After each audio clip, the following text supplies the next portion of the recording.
मंगलमय मंगलकरण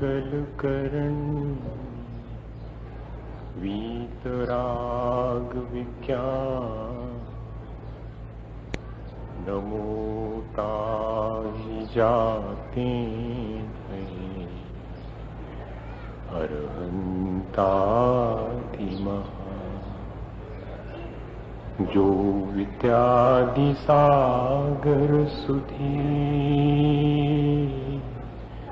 जो विद्यादि सागर सुधी गुरु हैं हितैषी शुद्धात्म में निरत नित्य हितोपदेशी वे पाप ग्रीष्म ऋतु में जल हैं सयाने पूजून हैं सतत केवल ज्ञान पाने पूजून हैं सतत केवल ज्ञान पाने। बोलिए भगवान महावीर स्वामी के, आचार्य कुंद कुंद स्वामी के, आचार्य गुरुवर विद्यासागर मुनि महाराज के।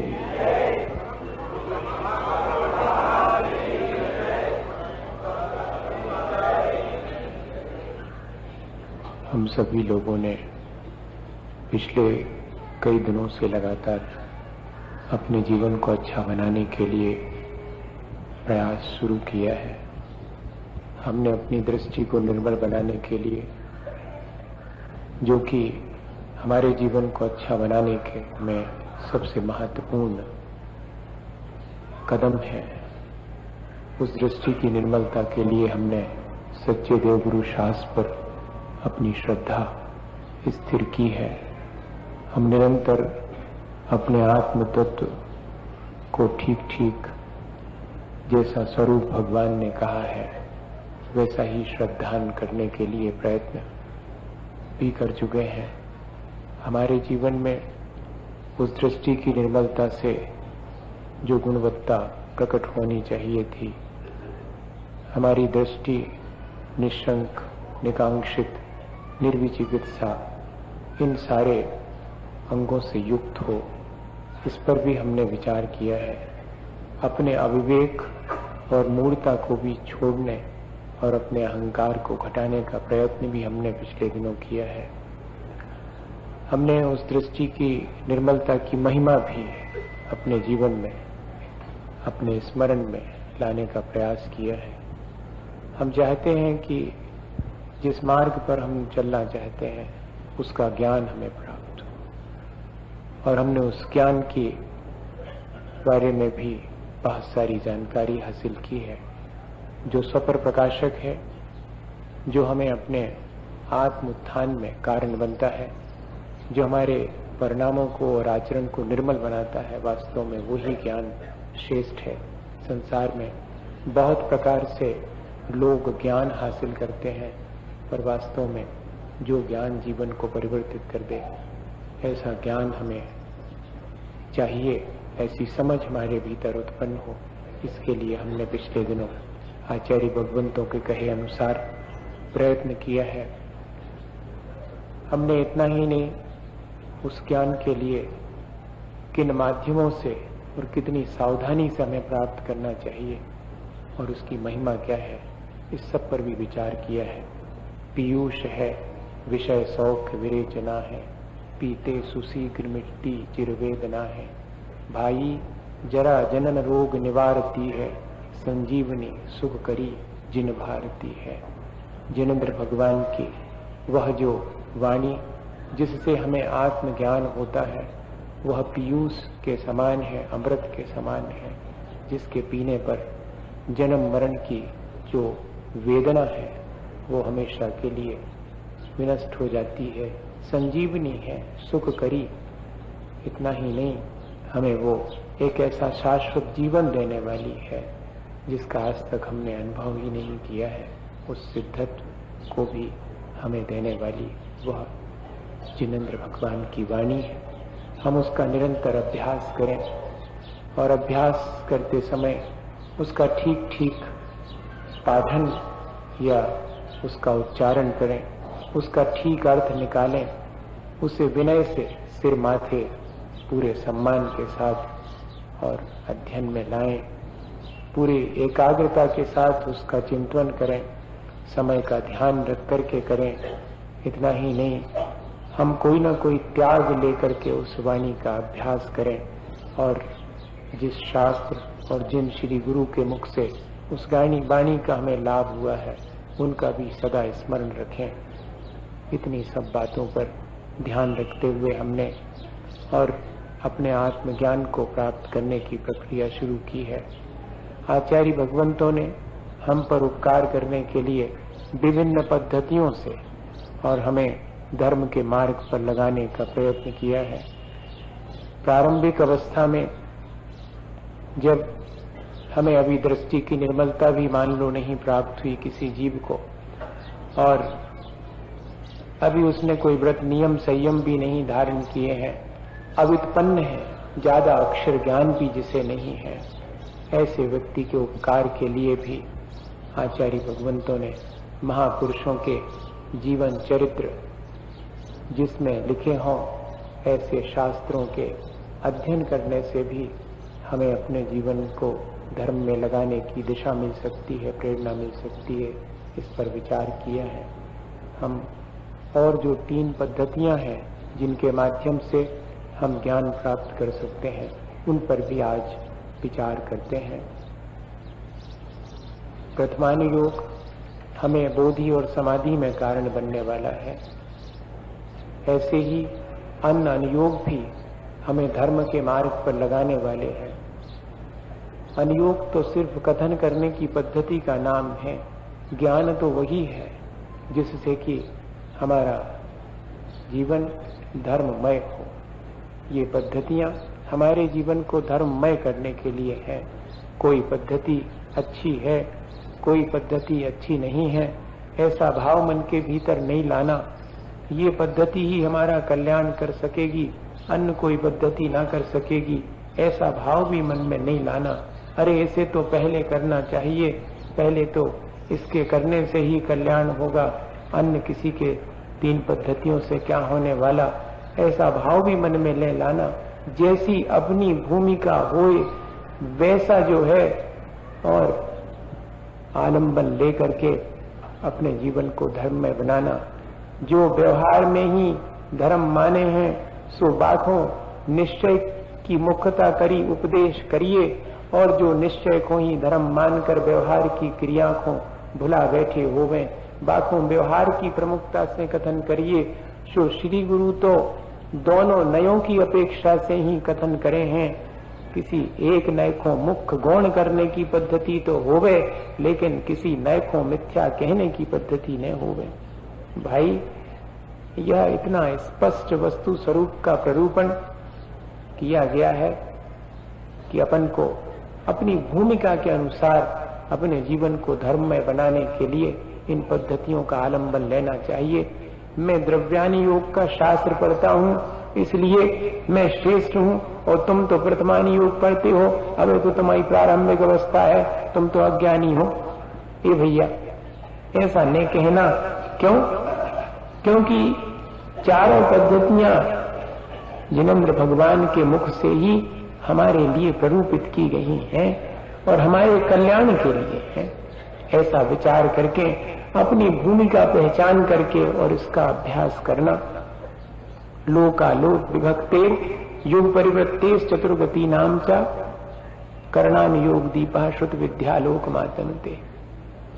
कर्णान योग की पद्धति क्या है कि जिसमें लोकालोक विभक्ते युग परिवृत्तेश चतुर्गति नाम, जीवों के चारों गतियों में भ्रमण के क्या कारण हैं, ऐसे कौन से परिणाम हैं जिससे कि जीव इन चारों गतियों में भ्रमण करता है और कर्मोदय से प्राप्त होने वाले सुख दुख का अनुभव करता है।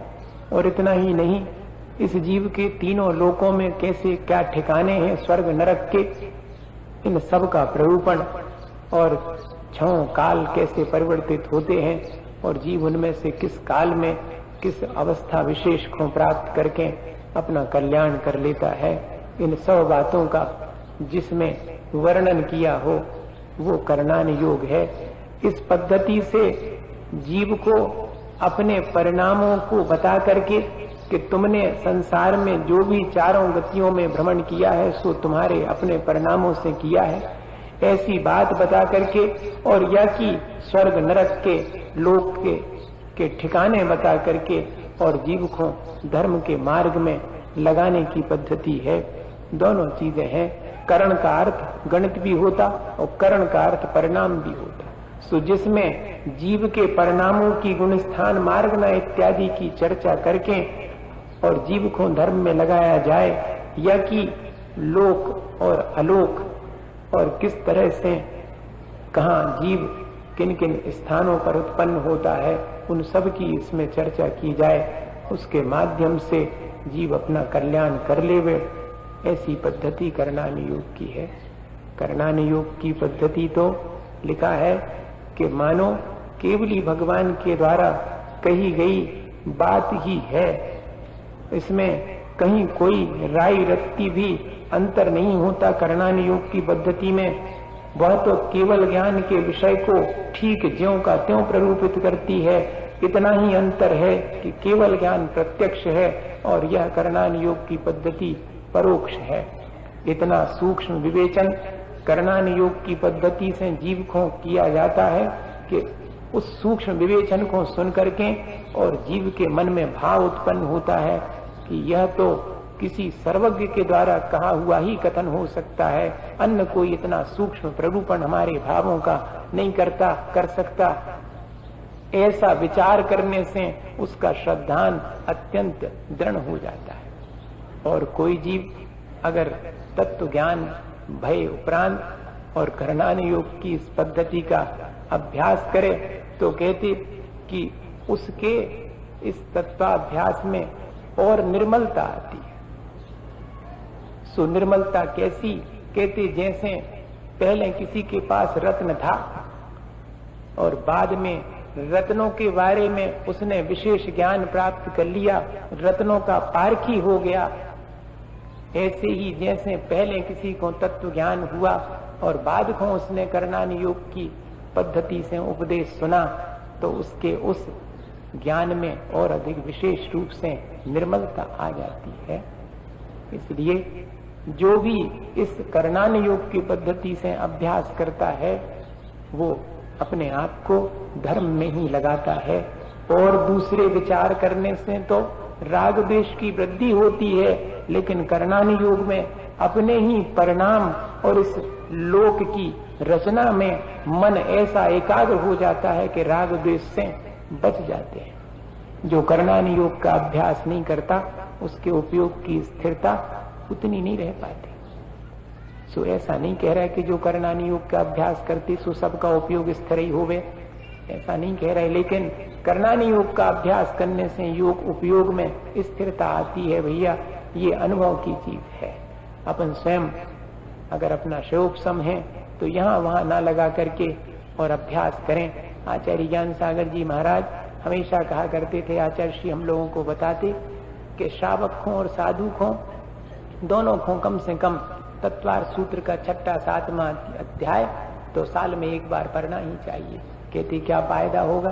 कहती 6ठे अध्याय में कैसे 4 गतियों में जीव कौन कौन सी आयु बांधता है, ऐसे कौन से परिणाम हैं जिससे कि मैं मनुष्य बना, ऐसे कौन से परिणाम हैं जिससे कोई जीव तिर्यंच पशु हो जाता है। उन परिणामों को जब हम जानते हैं तो मन जो है और बड़ा सावधान हो जाता है कि अरे अपन को ऐसे भाव नहीं करने जिससे कि अपनी गति बिगड़ जावे। तो ऐसे परिणाम धर्म की तरफ जो है लगने लगते हैं और मुख्य उद्देश्य तो उपदेश का धर्म में लगाने का ही है, पाप से बच करके और धर्म में जीव लगे। ऐसी ये करणान योग की पद्धति है। इस करणान योग की पद्धति से भी हम चाहें तो अपने आप को धर्म के मार्ग में लगा सकते हैं। और फिर क्या कहती, इसके बाद आती है चरणान योग की पद्धति। आज चारों पद्धतियों पर अपन संक्षिप्त में विचार कर लेवें। और फिर अपन इसके बाद आचरण की चर्चा प्रारंभ करेंगे। गृहमेद नगाराणाम चारित्रोत्पत्ति वृद्धि रक्षांगम चरणानुयोग समयम सम्यक ज्ञानम विजानाति। जिस पद्धति के द्वारा श्रावक और साधु के जीवन में व्रत नियम आवे, उनका संरक्षण हो, उनका संवर्धन हो, वृद्धि हो, ऐसे उपदेश की पद्धति का नाम चरणानुयोग है। संसारी जीव तो व्रत नियम इत्यादि से डरे हैं, सो उनके लिए बाह्य में 5 पापों के त्याग रूप धर्म बता करके धर्म के मार्ग में लगाते हैं। क्योंकि बहुत कठिन है आज के समय में, जहाँ की नैतिक आचरण का पालन भी नहीं हो पाता, पाप से बचना तो बहुत कठिन है। यह पद्धति भी जीव को धर्म के मार्ग में लगाती है। व्रत और अव्रत इन दोनों में से मुझे किसको चुनना है, यह बताती है कि व्रत के चुनने से हमारा कल्याण होगा। कोई अगर मिथ्या दृष्टि भी होवे और इस पद्धति के द्वारा बाह्य में 5 पापों का त्याग कर देवे, तब भी उसे पुण्य का ही बंध होगा, जिससे कि कुगति से बच करके सुगति के सुख प्राप्त करेगा और बाद में तत्व ज्ञान होवे तो हो जाए। वहां पर देवगति में घने निमित्त हैं सम्यक दर्शन की प्राप्ति के। नंदीश्वर दीप इत्यादि के अकृत्रिम जिनालयों की दर्शन करने से और या की जो है समूह शरण में साक्षात जिनेंद्र भगवान के दर्शन करने से, उनकी धर्म देशना सुन करके और परस्पर में भी जो है और अधिक धर्म के साधन होने से वहां जाकर के भी और जीव अपना कल्याण कर सकता है, तत्व ज्ञान प्राप्त हो सकता है। इसलिए इस चरणानुयोग की पद्धति को भी कम नहीं मानना कि कादर व्रत नियम इत्यादि पालन करे में, ऐसा नहीं मानना भाई। आचार्य भगवंत ने तो बाह्य में पापों से छुड़ाने के लिए इस पद्धति को रखा है। कोई भी ये नहीं कहेगा कि पाप करना ठीक है। इस पद्धति के माध्यम से हमें पापों से मुक्त होने के लिए बताया है, तो कैसे हम इस पद्धति को कह सकते कि ये ठीक नहीं है। चरणानुयोग की पद्धति जीव को पाप से बचा के धर्म में लगाती है। भले ही वह बाह्य में भी आचरण का पालन करता है, अंतरंग में उसके वीतराग भाव नहीं आ पाया। वास्तव में तो अंतरंग में वीतराग भाव आवे और बाह्य में पापों से मुक्ति होवे, चारित्र तो वही है। लेकिन अगर कदाचित अभी वीतरागता के प्रति श्रद्धा नहीं हो पाया और बाह्य में अकेला चारित्र का भी पालन करे, तब भी उसके दुर्गति से बच जाता है और भली गति को प्राप्त करके वहां पर जो है अपने कल्याण के निमित्त मिलने पर आगे कल्याण कर लेता। ऐसी ये चरणानुयोग की पद्धति है। जीव तो वैसे अपना हित अहित तो समझता नहीं। हिंसा आदि में ही कई जीव हैं संसार में जो धर्म मानते हैं, तो ऐसे जीवों के लिए जो हिंसा आदि में भी धर्म मानते हैं, उनके लिए तो यह पद्धति जो है और अत्यंत उपयोगी है कि नहीं भाई, हिंसा आदि में धर्म नहीं है, हमें उसे छोड़ करके और धर्म के सच्चे मार्ग पर अहिंसा इत्यादि में को अपने जीवन में लाना चाहिए। ऐसी ये पद्धति है। तत्वज्ञानी हो करके और कोई अगर चरणानुयोग का अभ्यास करे तो कहते कि वो क्या विचार करेगा कि यह जितना भी बाह्य आचरण है सो मेरे अंतरंग वीतराग भाव की प्राप्ति में आलम्बन है। तो तत्वज्ञानी अपने वीतराग भाव को संभालेगा और बाह्य में 5 पापों से बचेगा, तो उसके लिए भी इस पद्धति के द्वारा कल्याण ही होगा। इस तरह ये चरणानुयोग की पद्धति है। इसमें तो चरणानुयोग की पद्धति में तो बाह्य में मुनि मुद्रा धारण करने वाले को भी मुनि कह देते और बाह्य में अनुव्रतों को पालन करने वाले को भी श्रावक कह देते। वास्तव में तो श्रावक वो है जो पंचम गुण स्थान वर्ती है और वास्तव में तो मुनि वो है जो 6ठे 7वें गुण स्थान वर्ती है। मनो जे तो करणानुयोग की पद्धति से देखेंगे, चरणानुयोग तो कहता कि बाह्य में 5 अनुव्रत धारण किए हैं, जाओ तुम श्रावक हो और तुमने मुनि का वेश धारण किया है, जिन लिंग जिन मुद्रा धारण की है, तुम जो है और मुनि हो। ऐसा जो है चरणानुयोग की पद्धति से आहार दान इत्यादि की प्रक्रिया भी सब चरणानुयोग की पद्धति से ही होती है। वहां पर कोई ये नहीं कह सकता है कि आप सम्यक दृष्टि हो कि मिथ्या दृष्टि हो, हम पहले लगा के देखें मशीन। अब मशीन तो कौन बनी नहीं कि कोनो मशीन बनी हो के जल्दी से थर्मामीटर लगा के जैसे तापमान देख लेत के कितो बुखार चढ़ो, तो ऐसी तो देख नहीं सकत कि मिथ्या दृष्टि हो कि सम्यक दृष्टि हो। तो चरणानी योग की पद्धति में जितनी भी दान इत्यादि की पद्धति है, सब चरणानी योग की पद्धति से ही अपना धर्म ध्यान करेंगे और मुनि इत्यादि की सेवा इत्यादि करेंगे तो सब उसी पद्धति के अनुरूप करेंगे। ये जो है विशेष रूप से समझने की चीज है। अपन बहुत जल्दी जो है इन पद्धतियों का ठीक स्वरूप न समझ करके और उलझन में पड़ जाते हैं। कोई चीज कहूं कि कहूं लगा दो तो भैया सब गड्ढमड्ढ हो जाता है। अब तुम करणानी योग का सम्यक दर्शन जो है, अवधि ज्ञान, मन परे ज्ञान और केवल ज्ञान ही का ही जो विषय है, उसको अपन अपने शुद्ध ज्ञान के द्वारा कैसे जान सकते हैं कि कोई सम्यक दृष्टि है कि मिथ्या दृष्टि है। और भैया उपसम सम्यक दर्शन हुआ और अंतर मुहूर्त के बाद छूट गया तो आप क्या करोगे? उसके बाद में जीवन पर्यंत ने हुआ तो क्या करेंगे? कैसे पता लगेगा कि है? और कहते कि आहार इत्यादि की पद्धति में अवधि ज्ञान इत्यादि नहीं लगाना। आहार में तो सिर्फ बाह्य में जो वेश है, जिन मुद्रा है, उसे ही देखते हैं। इस तरह से चरणानी योग की पद्धति है। और फिर कहते कि चौथी पद्धति जो है द्रव्यानी योग की है। जीवा जीव सुतत्वे पुण्या पुण्य च बंध मोक्षौचा द्रव्यानी योग दीपाशुत विद्यालोक माध्यमते। यह द्रव्यानी योग कैसी पद्धति है? कहती जिसमें जीवादि 7 तत्व या जीवादि 6 द्रव्य, 50 काय और 9 पदार्थों, इन सब का पुण्य पाप उसमें शामिल कर लिया। बंध और मोक्ष क्या है, पुण्य पाप क्या है, जीवादि जो प्रयोजन भूत 7 तत्व क्या है, उनका स्वरूप समझा करके और जीव को धर्म के मार्ग पर लगाते हैं। क्योंकि अज्ञानी जीव हैं हम सब, हम तो देह को ही जीव मान करके अपना जीवन जीते हैं। आप तो जैन दर्शन की बात कर रहे। विनोबा भावे ने जो है जब गीता प्रवचन शुरू किए, उसमें सबसे पहले लिखा, इसलिए मैं उनसे इतना इम्प्रेस हूँ, बार बार उनकी बात करता हूँ। नहीं तो आप ये सोचो कि वाह, और कोई उदाहरण नहीं है क्या इनके पास? भैया जब उसमें हमने शुरू में पढ़ा तो उसमें हमने लिखा कि जो अभी देह और जीव को एक ही समझता है, उसके जीवन में तो धर्म शुरू ही नहीं हुआ। ये बात तो कोई बिरला ही कह सकता है, सबके बूते की नहीं है। जो ये कहे कि जिसने अभी देह और जीव को पृथक नहीं जाना, वो अभी धर्म की शुरुआत ही नहीं हो सकती, वो भाई में कितने भी धर्म करें।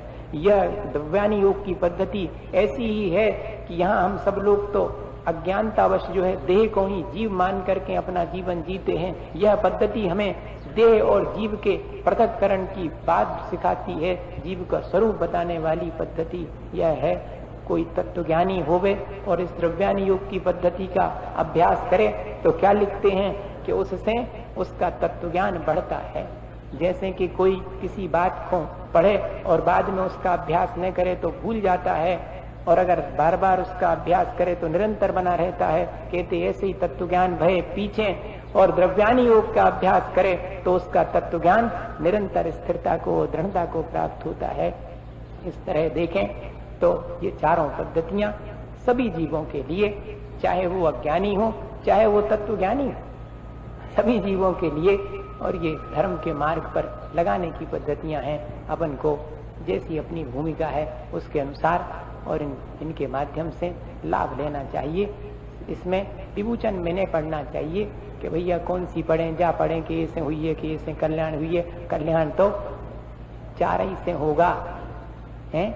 जिसको भी आप माध्यम बना लो उससे होगा, और चार ही मिलके भी कल्याण नहीं कर पे हैं। अगर अपन ने चाहे अपनो कल्याण करवो तो कोई न करते हैं, और अपन चाहे अपना कल्याण करना तो ये तो सब निमित्त बन सकते हैं। उसमें एक उदाहरण मैं हमेशा सुनाता हूँ ताकि ये समझ में आ जावे कि चारों पद्धतियां कैसी हैं अपन रोजमर्रा के जीवन में भी, और ये चीज देखते हैं। अच्छा उदाहरण है, मैंने पढ़ा था, एक माँ अपने छोटे से बेटे को हाथ पकड़ के और बाजार में ले जा रही। अब कुछ ऐसा हुआ कि वो बेटे को कुछ हो गया, रोने लगा। अब रोने लगा तो माँ क्या करे, उसको चुप करेगी? अब बाजार में हंसी हो जाएगी नहीं तो पहले क्या कहती माँ? कहती कि देखो जब दीदी गिरी थी तो वो तो नहीं रोई थी, तुम तो रोते हो, चुप हो जाओ। हैं? पहला उपाय क्या है? यही उपाय है। फिर भी अगर कोई नहीं चुप होता है तो क्या उपाय करती है माँ? दूसरा उपाय क्या है?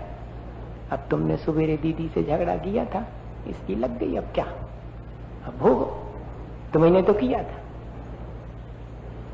और तीसरा उपाय क्या है उसको चुप करने का?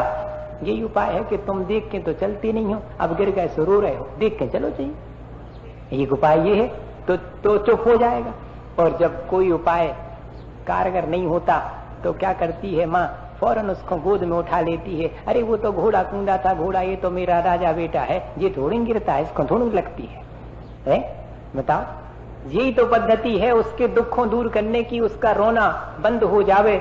सो जैसे माँ अपने बेटे को दुख से बचाने के लिए कहती कि देखो जब दीदी गिरी थी वो तो नहीं रोई थी, आचार्य भगवंत हमसे भी यही कहते कि देखो महापुरुष कैसे हुए, उनके जीवन में भी जो है कर्म के उदय में कैसी कैसी विपत्तियां आई, वे तो धर्म से विचलित नहीं हुए, तुम तो जो है इस धर्म से जल्दी से विचलित हो जाती, धर्म में लगो और पाप से बचो।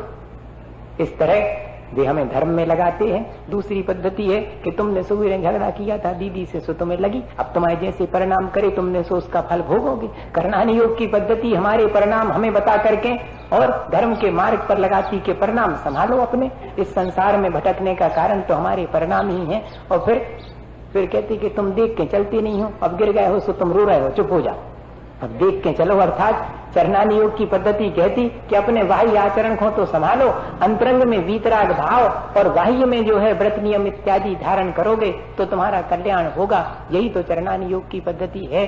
सो ऐसी ही उस पद्धति से हम भी धर्म के मार्ग पर लग सकते। और अंत में क्या कहती माँ? क्या ये तो मेरा राजा बेटा है, ये तो घोड़ा कूदा था, घोड़ा। अरे ऐसे ही तो उसका द्रव्यानी योग कहता कि तुम कहाँ इस देह में आपा मान रहे हो, ये तो देह है, नाना पर्यायें उत्पन्न होती हैं, वे पर्यायें उनमें मुझे हर्ष विषाद नहीं करना चाहिए, मुझे तो मेरा अपना स्वभाव देखना चाहिए। मैं तो राजा बेटा हूँ, अर्थात मैं तो निर्मल स्वभाव वाला हूँ। यह तो जो जितनी भी हैं वो पर्यायें मेरी वैभाविक परिणति है, मेरी स्वाभाविक परिणति नहीं है। ऐसा जो है विचार द्रव्यानी योग की पद्धति क्या है बताइए?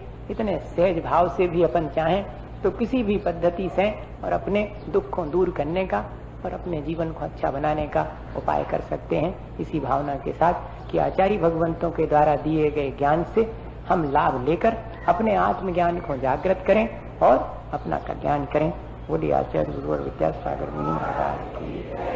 हे गुरुवर शाश्वत सुख दर्शक यह नग्न स्वरूप तुम्हारा है, जग की नश्वरता का सच्चा दिग दर्शन करने वाला है। ये जग ऋषियों में रची पची कर गाफिल निद्रा में सोताओ, अथवा वह शिव के निष्कंटक पथ में विषकंटक गोताओ। हो अर्धि शाखा सन्नाटा, वन में वनचारी चरते हों, अब शांत निराकुल मानस तुम तत्वों का चिंतन करते हो। करते तप शैल नदी तट पर, करतल वर्षा की झड़ियों में, समतारस पान किया करते, सुख दुख दोनों की घड़ियों में। अंतर ज्वाला हरती वाणी, मानो धरती हो फुलझड़ियाँ, बंधन तर कर टूट पड़े, खिल जावे अंतर की कलियाँ। तुम सादानी क्या कोई हो, जग को दे दी जग की निधियाँ, दिन रात लुटाया करते हो, शम शम की अविनश्वर मणियाँ।